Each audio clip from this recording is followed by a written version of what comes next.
Bonjour à tous, bienvenue. On va parler de jeux de plateau avec Scooby-Doo, les célèbres enquêteurs touristes un peu foufou qu'on a dans les dessins animés. Et bien là, on va pouvoir les jouer en version jeu de plateau, donc édité par Common et distribué en France par Asmodée, que je remercie d'ailleurs puisqu'ils m'ont aidé à récupérer ce jeu. Donc, ce que je vous propose, eh bien, c'est qu'on va faire un unboxing, on va regarder ce qu'il y a à l'intérieur. On va regarder un petit peu les règles et puis très prochainement, j'espère pouvoir vous faire une vidéo de partie. Allez, je vous propose qu'on attaque ça juste après le générique.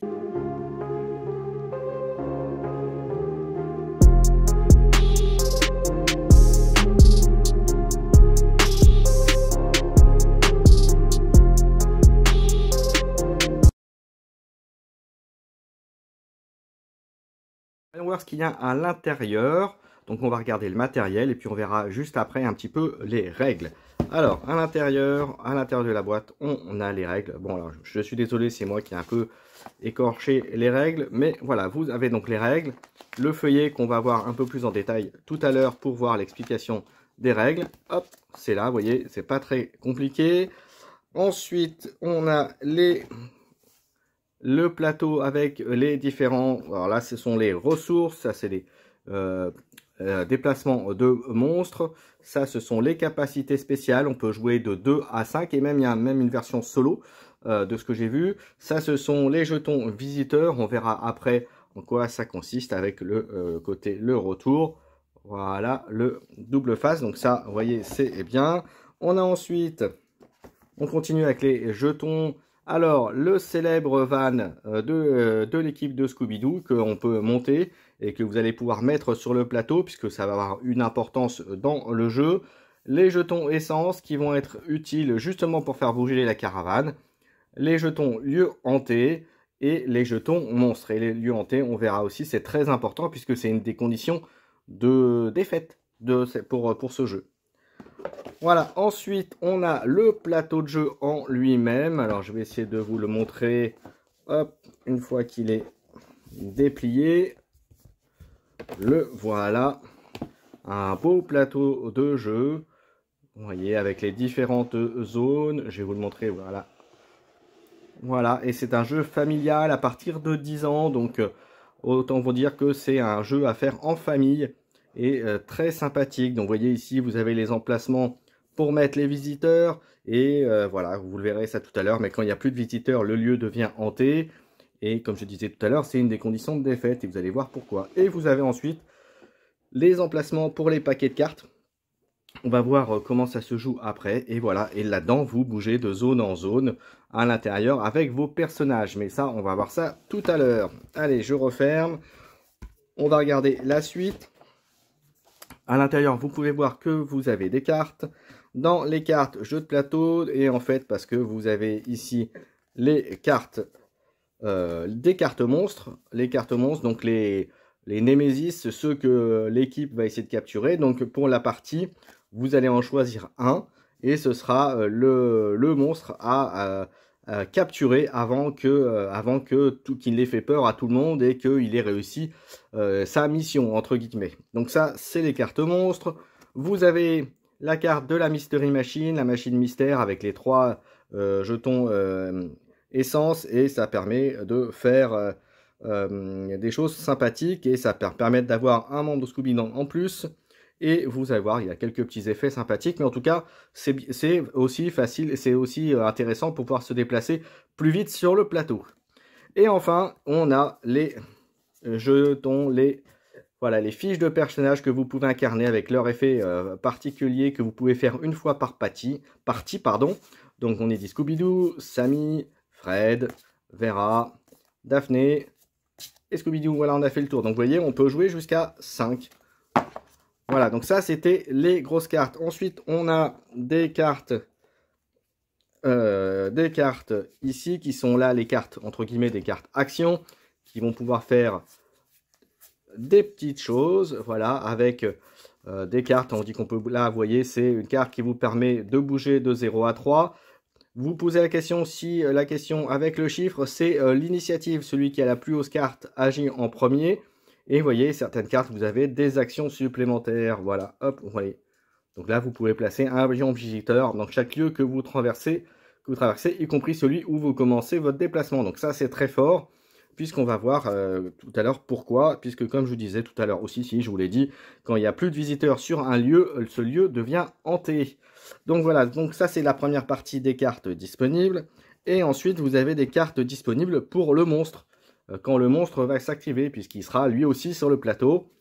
Et voilà, avec pareil, une notion d'initiative et des effets. Alors, vous avez des couleurs aussi. Ça, c'est pour vous signifier la difficulté. La difficulté, puisqu'il y a une notion de difficulté. Il y a 3 niveaux. Il y a facile, moyen et difficile. Et vous allez voir, c'est là où ça va jouer, c'est sur ces cartes-là, bien sûr, mais sur le nombre de pièges aussi qu'il faut faire pour pouvoir capturer le monstre. Et enfin, et ça, on va voir ça dans les règles après. Et enfin, vous avez les cartes pièges, justement. C'est, voilà, vous allez en piocher quelques-uns. Et vous voyez, vous avez le petit marquage ici qui vous indique le degré de piège. Là, ça, c'est des pièges faciles à faire. Et ensuite, quand vous allez ici, à niveau 2, un peu plus difficile. Et niveau 3, c'est difficile. Et ce qui va changer, en fait, c'est le nombre de ressources qu'il vous faut pour pouvoir le faire. Voilà, et vous avez des effets quand vous les remplissez. Voilà, quand c'est des rouges, il y a quand même un effet. Le monstre a quand même fait une action derrière. Voilà, donc voilà, vous avez des petites choses bien sympathiques là-dedans. Donc ça, c'était la partie carte. Et ensuite, on va regarder les figurines. Le temps de remettre ça. Hop, donc j'ai enlevé le film plastique qu'il y avait. Et on va regarder les figurines. Donc vous voyez, ça c'est un des monstres. Voilà, là, on a le deuxième.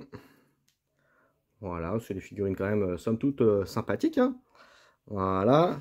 Et on a le troisième qui est ici. Le clown. Voilà. Le clown, le passe-muraille et le spectre. Ensuite, on a les personnages de la bande. Hein, le Scooby Gang avec Scooby-Doo.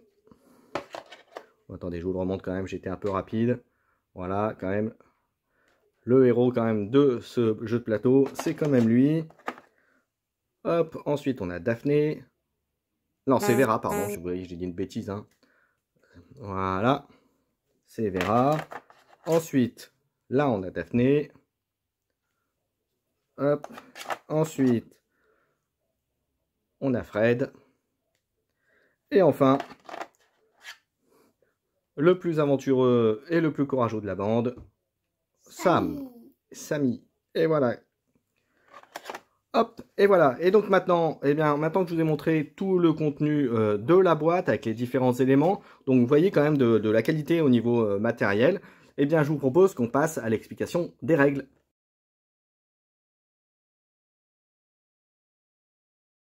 Alors, les règles. Donc, les règles, vous voyez, donc le petit sommaire qui vous explique tout ça.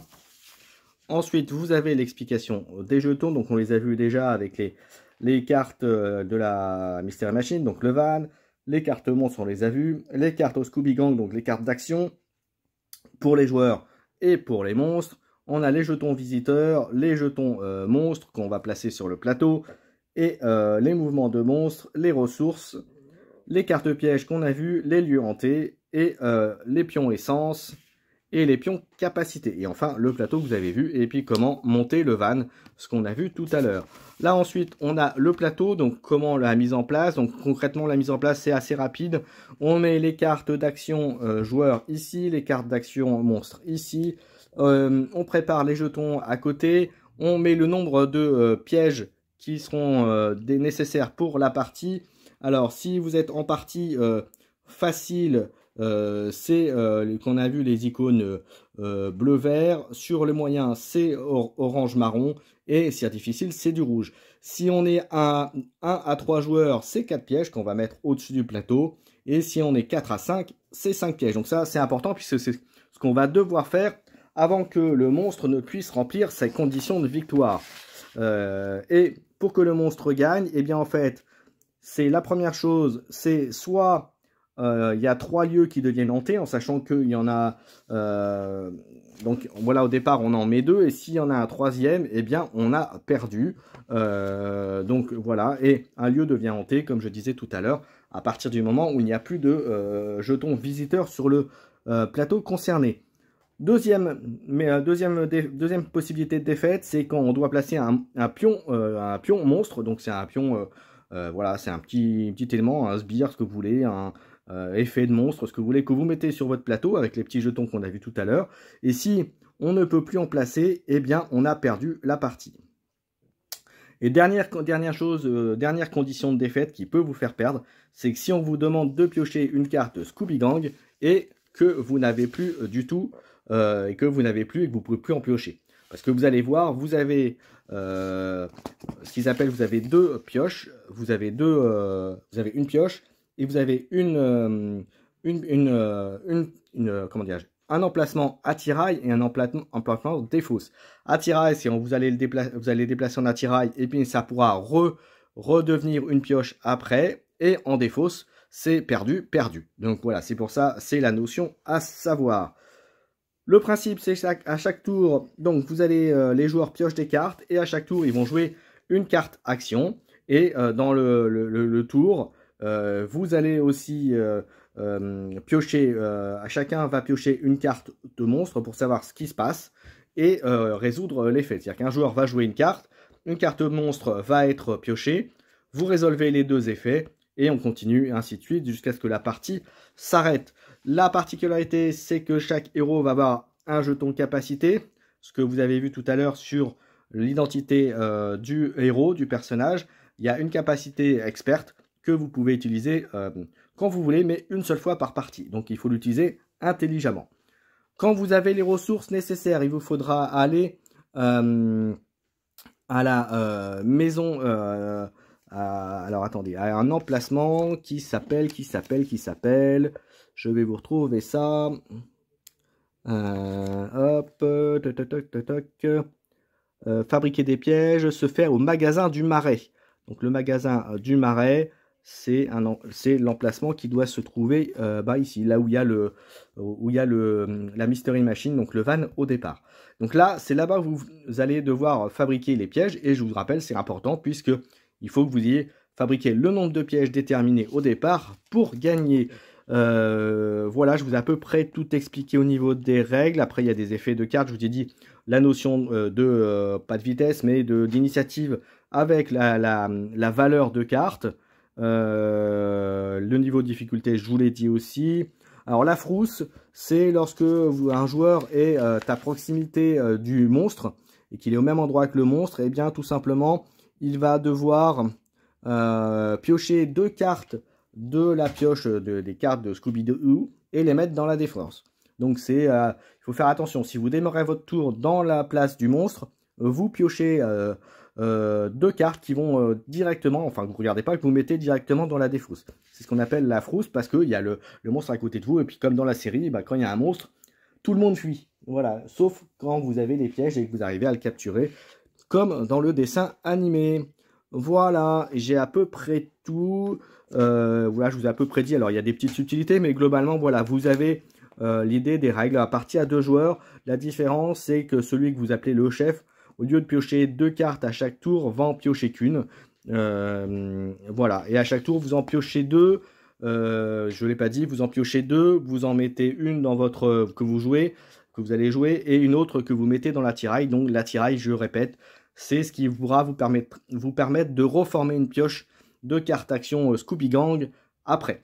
Voilà, et bien vous avez vu, donc voilà, pour gagner, il faut construire les pièges avant que les monstres réussissent une de ces conditions de victoire, qui, je le répète, sont soit des lieux hantés, soit 3 lieux hantés, soit ne plus avoir de jetons monstres, soit ne plus pouvoir piocher de cartes action, donc des Scooby Gang.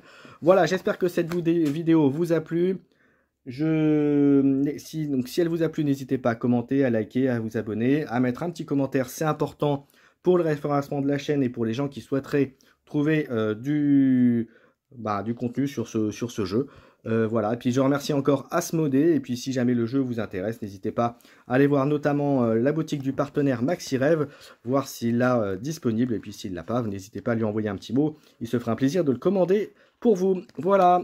Eh bien, je vous souhaite à tous une bonne journée, une bonne soirée et puis bonne fête à tous. Ciao, ciao.